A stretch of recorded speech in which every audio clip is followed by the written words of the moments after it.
जय हिंद आप सभी को। देखिए, ये हमारी एमपीपीएससी 2022-23 के लिए प्रीलिम्स के लिए स्पेशल क्लास है हिस्ट्री की। यानी हिस्ट्री में भी स्पेशल में अगर बात करूं तो यहाँ पे एंशियंट हिस्ट्री यानी प्राचीन इतिहास और साथ में वैदिक जो है सभ्यता और वैदिक इतिहास का स्पेशल वीडियो है।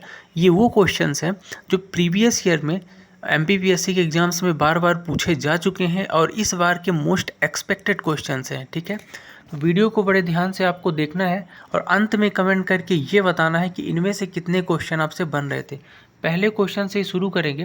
पहला क्वेश्चन है कि मध्य प्रदेश में निम्नलिखित में से किस जिले में पुरातत्व स्थल जो है आदमगढ़ की स्थापना हुई है। तो पुरातत्व का जो स्थल है आदमगढ़, ये कहाँ पे है? तो ये मध्य प्रदेश के होशंगाबाद जिले में नर्मदा नदी के तट पर है आदमगढ़। ठीक है, तो यहाँ से मिला क्या है? तो यहाँ से मिला है शैल चित्र, और शैल चित्र के साथ बहुत सारी गुफाएं भी मिली हैं। बात करो इसका उत्खननकर्ता कौन है, तो याद रखिएगा श्री एमडी खरे और आरवी जोशी, ये दोनों मिलकर 1960-61 में क्या किए थे? उत्खनन यहाँ पे किए थे। यहाँ पे आपके लगभग 18 शैलाश्रय मिल चुके हैं। ठीक है, तो ये सब चीज़ें यहाँ से मिल चुकी हैं। अगला क्वेश्चन देखेंगे कि सोनभद्र की बेलन घाटी निम्न में से किसके साथ जुड़ी हुई है। तो सोनभद्र की जो बेलन घाटी है ना, ये आपकी किसके साथ जुड़ी है? पुरा पाषाण युग से जुड़ी हुई है। किससे? पुरा पाषाण युग से। तो पुरा पाषाण युग इसका राइट आंसर हो जाएगा।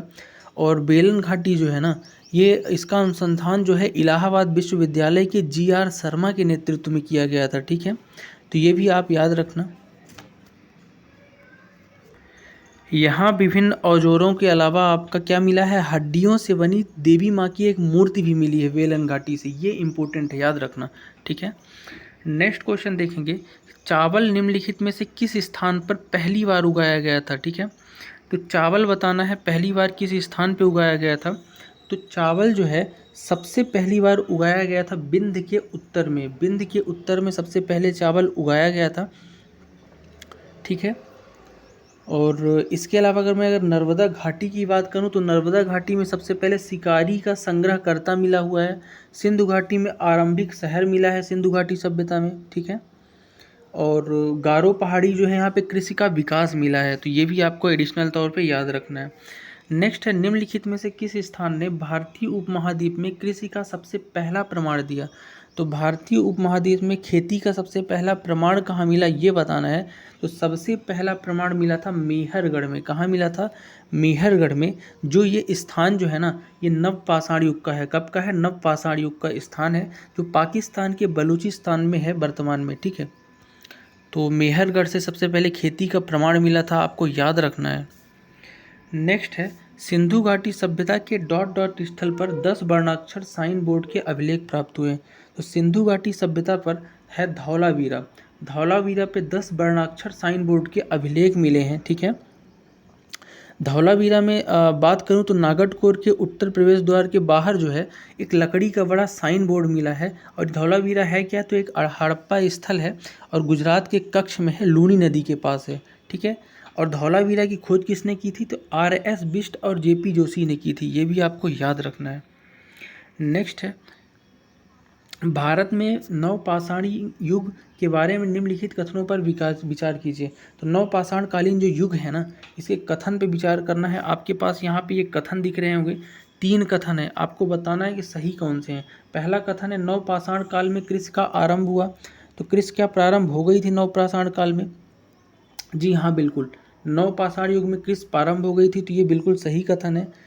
अगला देखते हैं कि इस काल में प्रयुक्त होने वाले औजार पालिश और परिष्कृत पत्थरों से बने होते थे। ये भी सही बात है। लास्ट देखते हैं, यह सिंधु घाटी सभ्यता का स्थान है। तो ये जो है ना, ये आपका लास्ट वाला गलत हो जाएगा। केवल 1 और 2 आपके सही होंगे। ठीक है, नेक्स्ट देखेंगे कि निम्नलिखित में से कौन सा स्थल विश्व का सबसे पुराना प्राचीन सिंधु घाटी सभ्यता स्थल है। तो विश्व का सबसे प्राचीन सिंधु घाटी सभ्यता स्थल जो है ना, ये है राखीगढ़ी। याद रखिएगा, बहुत इंपॉर्टेंट क्वेश्चन है। राखीगढ़ी सबसे प्राचीन सिंधु घाटी सभ्यता का स्थल है और ये वर्तमान हरियाणा का एक गाँव है। ठीक है, राखीगढ़ी।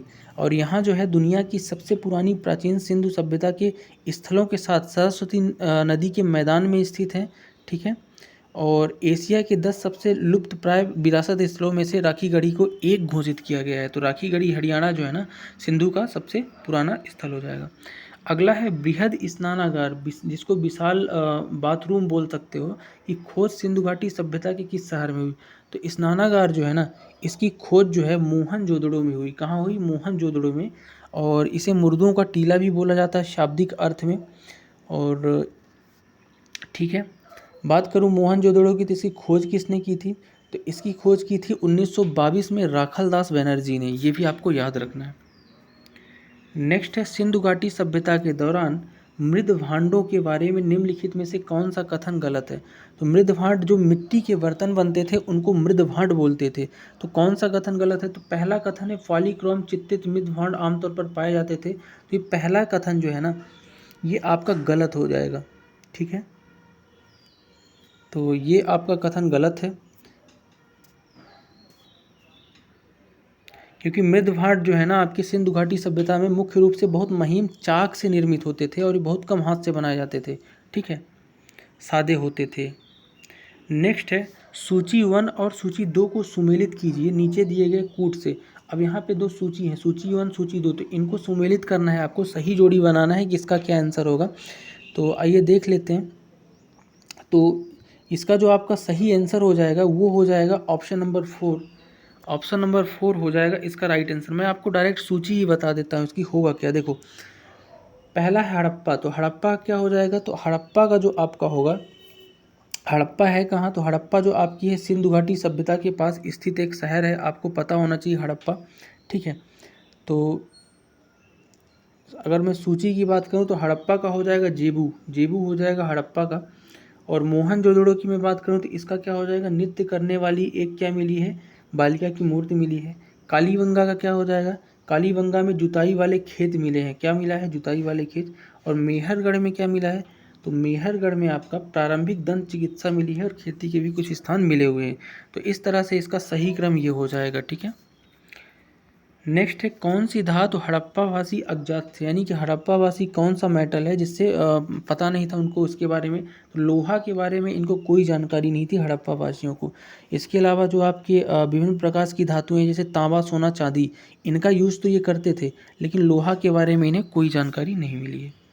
नेक्स्ट है निम्नलिखित में से किस स्थल से हल का टेराकोटा मॉडल प्राप्त हुआ है? तो हल का जो टेराकोटा मॉडल प्राप्त हुआ है ना, ये आपका कहाँ से प्राप्त हुआ है? तो बनावली से हुआ है। कहाँ से? बनावली से हल का टेराकोटा का मॉडल मिला है। बनावली है कहाँ? तो हरियाणा के फतेहाबाद जिले में स्थित है बनावली। सिंधु घाटी सभ्यता का स्थल है जो सरस्वती नदी पर है, आपको याद रखना है। इसकी भी खोज किसने की थी? RS बिष्ट ने की थी। नेक्स्ट है प्राचीन सिंधु घाटी सभ्यता का सबसे बड़ा शहर जो है मोहनजोदड़ो। मोहनजोदड़ो शहर को यूनेस्को द्वारा किस वर्ष विश्व धरोहर स्थल में शामिल किया गया? तो वर्ष 1980 में मोहनजोदड़ो को जो है यूनेस्को द्वारा विश्व धरोहर में शामिल कर लिया गया है। तो राइट आंसर 1980 हो जाएगा आपका। ठीक है, नेक्स्ट है प्रारंभिक वैदिक काल में निम्नलिखित में से किस नदी के तट पर दसराज युद्ध लड़ा गया? बहुत इंपॉर्टेंट क्वेश्चन है। तो दसराज का जो युद्ध लड़ा गया था ना, ये प्रारंभिक वैदिक काल में परशुनी नदी पर लड़ा गया था। तो परशुनी नदी इसका राइट आंसर हो जाएगा दसराज युद्ध का। 10 राजाओं के युद्ध में भरतों के पुरोहित वशिष्ठ थे, यानी 10 राजाओं के युद्ध को दसराज बोला जाता है, याद रखना है आपको। और ये महत्वपूर्ण घटना है जिसमें एक तरफ हुआ क्या था कि भरत थे और दूसरी तरफ 10 राजाओं के बीच युद्ध हुआ था। ठीक है, और इसमें हालांकि भरत की जीत हुई थी, क्योंकि भरत की तरफ उनके गुरु जो हैं वशिष्ठ थे और एक तरफ विश्वामित्र थे। तो इनके दोनों के बीच, वशिष्ठ और विश्वामित्र के बीच विवाद के कारण ये युद्ध हुआ था, आपको याद रखना है। नेक्स्ट क्वेश्चन देखेंगे कि ऊंची जाति की दुल्हन और नीची जाति के दूल्हे की शादी को किस रूप में जाना जाता है? तो अगर ऊंची जाति की दुल्हन है और नीचे जाति का मतलब निचली जाति का कोई दूल्हा है, तो इसे प्रतिलोम विवाह बोलते हैं। क्या बोलते हैं? प्रतिलोम विवाह। ठीक है, उसी का अगर उल्टा हो जाए, ऊंची जाति का दूल्हा और निचली जाति की दुल्हन, तो उसको अनुलोम बोल देंगे। ठीक है, तो ये चीज़ें आपको याद रखनी है। असुर विवाह क्या है? तो असुर विवाह ऐसा है कि जब किसी महिला को पिता द्वारा मांगे जाने वाले धन के पालन पोषण में विवाह हो जाता है। नेक्स्ट है ऋग्वेद, सामवेद, यजुर्वेद संयुक्त रूप से कहलाते हैं। तो ये तीनों वेद जो है ना, ये संयुक्त रूप से क्या कहलाएंगे? तो संयुक्त रूप से इन्हें वेद त्रयी बोलते हैं। क्या बोलते हैं? वेद त्रयी, जिसमें ऋग्वेद, सामवेद, यजुर्वेद है। अथर्ववेद इसमें शामिल नहीं है। इंपॉर्टेंट क्वेश्चन है। अगला है वैदिक युग के संबंध में निम्नलिखित में से कौन सा कथन सही है। तो इनमें से सही कथन बताना है। तो वैदिक युग के संबंध में ये कथन जो है ऑप्शन नंबर 3 कि इस अवधि के दौरान राजा द्वारा सैन्य कमांडर के अधीन एक स्थायी सेना का रख रखाव किया जाता था, ये कथन जो है आपका सही नहीं है। बाकी कथन आपके सही हैं, ठीक है। ऋग्वेद में समुद्र का उल्लेख नहीं है, बिल्कुल सही बात है। प्रारंभिक वैदिक में आर्यों का मुख्य धर्म प्रकृति और यज्ञ की पूजा, ये भी सही है। और लास्ट वाला जो है ऋग्वेदिक में नियोग और विधवा विवाह जो है आपका प्रथा पाई जाती है, ये भी सही है। लेकिन ऑप्शन नंबर 3 जो है ना कि राजा द्वारा सैन्य कमांडर के अधीन एक स्थायी सेना थी, ये गलत है। नेक्स्ट क्वेश्चन है कि संभवतः सबसे लोकप्रिय सभा कौन सी थी जिसमें प्रारंभिक वैदिक काल में महिलाओं को भी पुरुषों के समान दर्जा था। तो महिलाओं को पुरुषों के समान जो दर्जा था ना, ये आपका विदत था। यानी कि विदत एक लोकप्रिय सभा थी जिसमें महिला पुरुषों को समान क्या था, दर्जा था, ठीक है। और जो विदत है मूल रूप से विद शब्द से लिया गया है, जिसका अर्थ क्या होता है, जानना, यानी विद्वान भी इसी से बना हुआ है, ठीक है। नेक्स्ट है भारत के संदर्भ में भगदुग, संगाहित्री और अक्षपावा शब्द किससे संबंधित है। तो ये तीनों शब्द जो है ना, ये राजस्व प्रणाली से संबंधित है। किससे संबंधित है, राजस्व प्रणाली से। नेक्स्ट क्वेश्चन देखेंगे कि सबसे पहले काशी का उल्लेख कहाँ मिला है। तो सबसे पहले जो काशी जो है ना, इसका उल्लेख ऋग्वेद में मिला है। सबसे पुराने वेद में काशी का उल्लेख मिला है, काशी शहर का। और महाभारत के अनुसार इस शहर की स्थापना दिवोदास ने की थी, आपको ये भी याद रखना है। और काशी की बात करूँ तो 16 महाजनपदों में से एक है और इसकी राजधानी वाराणसी है। नेक्स्ट है निम्नलिखित में से कौन सा कथन उत्तर वैदिक काल के संबंध में गलत है। तो उत्तर वैदिक काल के संबंध में जो गलत कथन है ना, ये आपका हो जाएगा ऑप्शन नंबर 4। ऑप्शन नंबर 4 बोलता है कि भागदूत खेलों और वनों का आधिकारिक थे, लेकिन मैंने अभी आपको बताया ये राजस्व प्रणाली से संबंधित है, इसलिए आपका ये कथन गलत हो जाएगा। बाकी कथन आपके सही हैं। आज का लास्ट क्वेश्चन देखेंगे कि ऋग्वेद में उल्लिखित 10 राजाओं की लड़ाई जिसके नेतृत्व में सुदासा के खिलाफ लड़ी गई थी। तो ऋग्वेद में जो 10 लड़ाई थी, राजाओं की लड़ाई थी, उसके नेतृत्व में विश्वामित्र थे। कौन थे, विश्वामित्र 10 राजाओं के साथ थे, जबकि गुरु वशिष्ठ जो है भरत के साथ थे, ठीक है।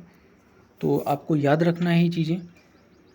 तो ये थे आज के मोस्ट इम्पोर्टेंट 25 वो क्वेश्चंस जो इतिहास यानी प्राचीन इतिहास और साथ में आपका वैदिक सभ्यता के इतिहास से संबंधित थे।